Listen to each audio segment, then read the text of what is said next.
welcome back, dear viewers. And now we will be talking about the services provided by the 100 Healthy Days initiative.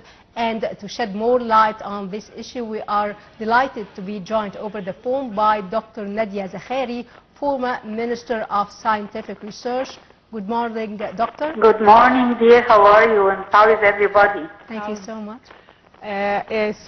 Dr. Nadia, we need to know more about the 100 Healthy Days initiative and to what extent it succeeded in achieving its main targets.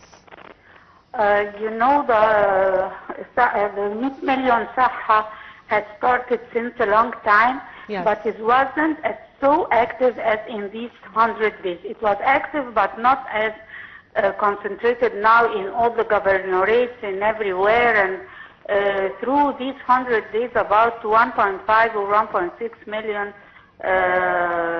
people were seen, and millions of investigations were done for them in many fields.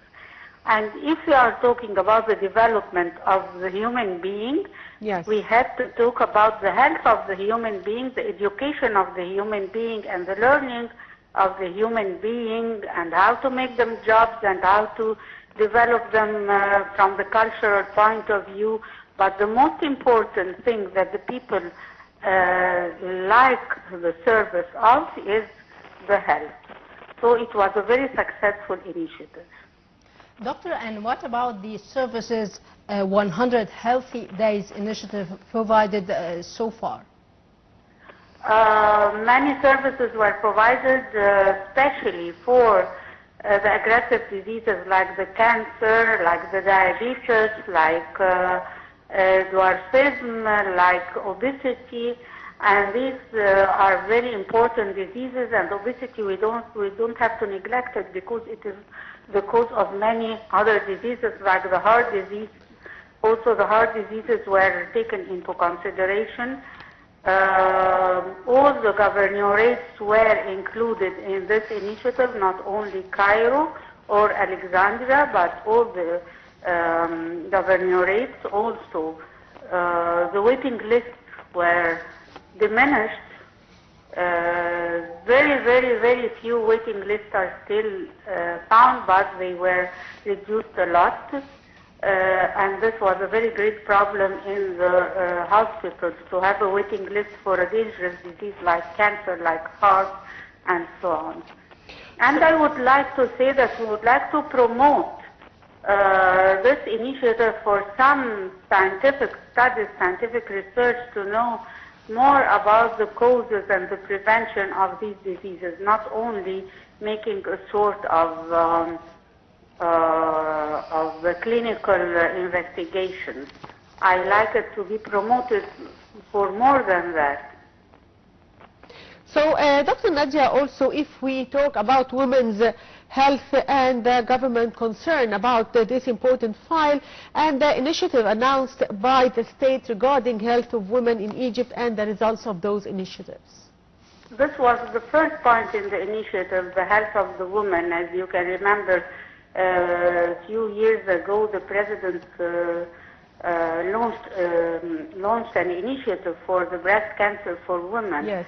And since then, many mammograms, millions of mammograms were done.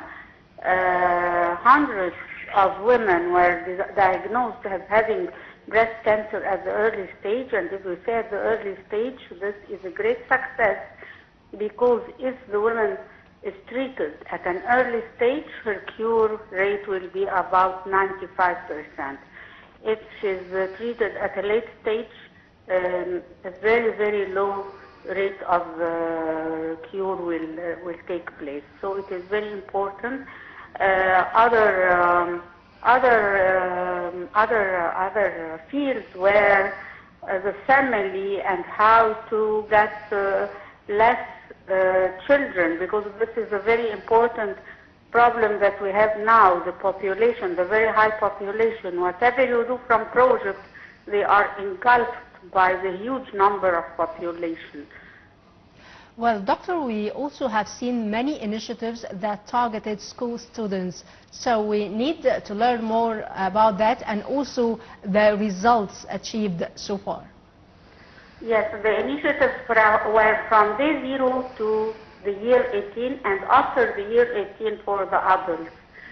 Let me see what are the most important diseases that affect the children. It is the dwarfism and being deaf, not feeling well, the obesity, and this is because of eating food which is not nutritive, it's not of value, but it only makes the children fat. So it was very important to give them knowledge about the good nutrients they have to eat.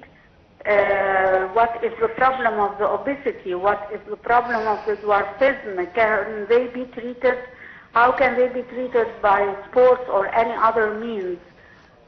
Playing sports is very important for the children at that age, and that's why it is now it is a point that every school has to take care of for the class of the sports is very important.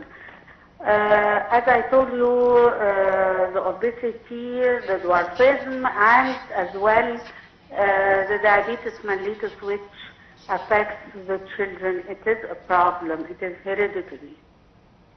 So also, if we take one final question about the universal health insurance system and its application now in Egypt, tell us more about the recent in this regard. We are much more better, but I can make a comparison now, because if I do a comparison I have to have some statistics in front of me. Yes. But we are on our way to be like them. Yes. So we need still we need some time to apply it completely on all governorates. Still we need some time, but we are on our way. We are on our way. We have done a very good job. Yes, and also we have many governorates now applying it, and it was a successful experience, I think, right? Yes, yes, yes. And what is good that it has been done in many governorates. Yes.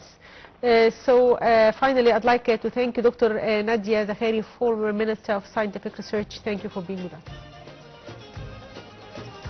And by that, dear viewers, we come to the end of this edition of The Breakfast Show. I would like to thank my dear colleague, Shireen Adel. Thank you so much, Shireen. Thank you, Basma. And thank you so much, dear viewers, and stay tuned for more on Nile TV International.